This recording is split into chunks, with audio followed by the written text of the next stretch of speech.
How to do comps in real estate. Guys, at the end of this video, you are gonna be a pro at comping homes.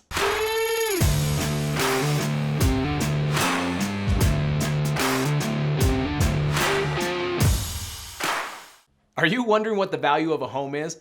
The reality, guys, is even professionals can't get this right. I could hire 3 appraisers, meaning licensed individuals, and they would bring back 3 different numbers on the exact same property. But in this video, guys, I'm gonna share with you 3 strategies that I use each and every day in my wholesaling business so that I can make sure I know the value of the homes so that I can make solid offers to these homeowners. Now, I know this is hard to hear, but don't focus so much of your efforts on comping the home or finding the value of the home. Too many people waste too much time doing this and they lose so much focus and they end up not taking the action that is actually required to get the deal. Don't focus on the price. What we're looking for is simply just a ballpark. And these 3 tips that I'm gonna share with you are gonna get you in the ballpark price of what these homes are worth. Tip number 1, county assessor website. If you just simply Google your county name and then tax assess value or county tax assessor, you're gonna be pushed to the site where all of the properties in that county are listed, and more times than none, it's also gonna show you a value at what the homes are being taxed at. Now, in most cases, because these aren't up to date, and because there's so many homes to update in every county, usually when you come across these values, they're gonna be super low. To know if these values are high or low because you're looking up maybe in neighborhoods that you don't know, simply start with your home. Maybe you live in a home right now and you know where your home should be priced at.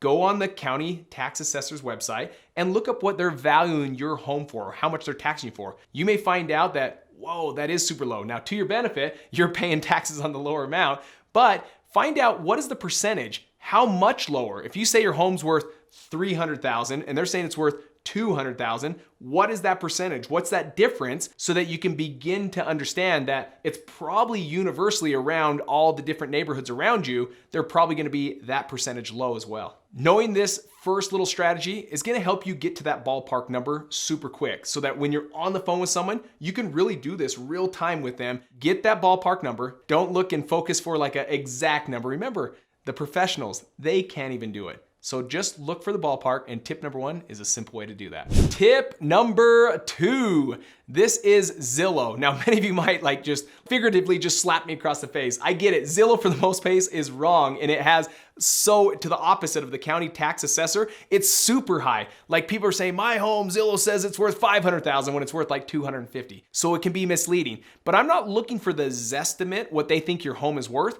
What I can do though is hop on Zillow and just simply find out what homes have sold in the area in the past 30, 60 days. Those are real comps. Those are homes in the area that have sold, and you don't wanna go back 6 months, 8 months, 12 months, because the market has shifted so much, it's going up, right? What the home was worth 12 months ago, it's definitely gonna be worth more now in this market that we're living in. So make sure you're keeping it very simple when you look at it. You're looking for homes sold, not the Zestimate. They're telling you how much it's worth. No, you just wanna find the homes that have sold in the past 30 or 60 days. Another good thing about Zillow is it shows pictures with the home. So you can go through and look it up and look through it. That way you can see what it's comparable to. So if a home sold for $250,000, look at the pictures. Okay, it's this much square footage, it's this many beds, this many baths, and this is the fit and finish of the home. You can look through all the pictures. That way, when you go out on your appointment and you're talking to the homeowner and you're looking through the home,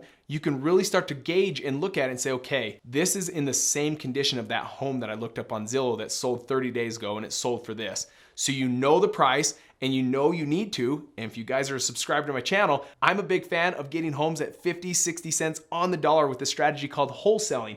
And that's really what you're looking for. How do you know the price and be able to get it at a deep discount? Once you know this number, you're gonna move forward with confidence on what price you need to put it under contract at. Hey guys, before I go on to my tip number 3, I'd like to know, what are your biggest struggles right now? I know this is a big common concern, a big question that people have of how to comp properties, how to find the value of homes. What are your biggest struggles? I want you to comment down below. I do read these comments and I do respond to them. I love giving real-time feedback so you guys can get out of your own way and get out there and start making offers. Tip number 3, and that is call a realtor. Guys, everyone knows Realtors are a dime a dozen. They're everywhere. And there's so many people that are brand spanking new that they're looking to help whoever they can so they can start building their real estate business. They can start getting their first deal under their belt. You want to reach out to those brokerages and find out who's your newest agent. I'd like to talk to them and get them on the phone. Now, why a realtor?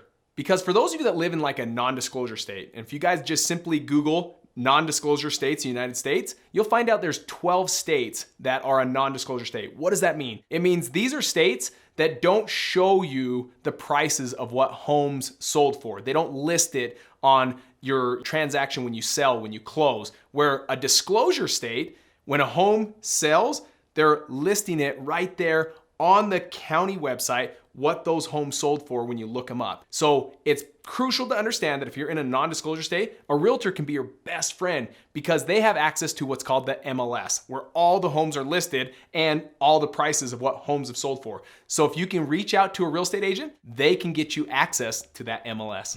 One way that you can give back to these real estate agents for doing this work for you, because again, guys, realtors, they're awesome. Not everyone thinks the same when it comes to real estate agents, but not everyone thinks the same when it comes to us as wholesalers or investors.